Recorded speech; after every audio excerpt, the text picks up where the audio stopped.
మల్లె చెట్టు 20 రోజుల పైన అవుతుందండి. ఇదిగోండి ఇక్కడ మొగ్గలు కూడా వస్తున్నాయి. మరి ఈ మల్లె చెట్టు ఎండాకాలం వచ్చే ముందండి ఈ చెట్టు అంతకున్న ఆకులన్నీ పాత ఆకులన్నీ కూడా చక్కగా గిల్లేసేసి దీనికి ఎండిపోయిన కొమ్మలు ఉంటాయండి కొన్ని. ఇదిగోండి ఇలాగా ఈ ఎండిపోయిన కొమ్మలన్నీ కూడా కట్ చేసేసి ఈ పైన ఉంటాయి కదా, ఇదిగోండి ఈ కొమ్మలు కూడా వచ్చేటట్టు ఇవన్నీ కూడా కట్ చేసేసేయండి.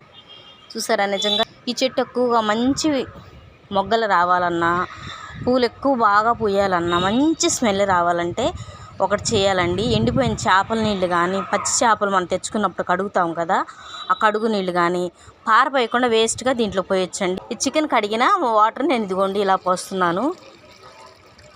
ఇలా పోయటం వల్ల ఏమవుతుందంటే మనకి ఈ వాటరు అవి మంచి పూలు పూస్తాయండి. చికెన్ డైరెక్ట్గా ఇచ్చాను నేను, అంతకుముందు కూడా మీకు చూపించాను లాస్ట్ ఇయర్ కూడా. చాలా మంచిగా చెట్టు బాగా వస్తుందన్నమాట. ఈ వేస్ట్గా ఎక్కడంటే అక్కడ పారబోస్తాం మనం డ్రైనేజీలో ఈ చికెన్ వాటర్ అయ్యి.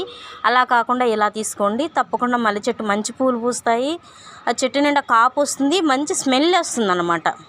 ఆ జాస్మిన్ అనేది చాలా మంచి స్మెల్ వస్తుంది కదా. ఈ వేస్ట్ చికెను ఈ ఫిష్ వాటర్ పోయటం వల్ల అది చాలా చక్కగా పనిచేస్తుంది అన్నమాట. తప్పకుండా మన వీడియో ఫస్ట్ టైం ఎవరైనా చూస్తున్న వారైతే ఇది ఫాలో అవ్వండి చక్కగా. మల్లె చెట్టుకైతే మన ఛానల్ని ఫస్ట్ టైం ఈ వీడియో చూస్తున్న వాళ్ళైతే లైక్ చేసి మీ ఫ్రెండ్స్కి షేర్ చేసి మా ఛానల్ తప్పకుండా సబ్స్క్రైబ్ చేసి చివరిగా బెల్ సింబల్ నొక్కండి. Thank you.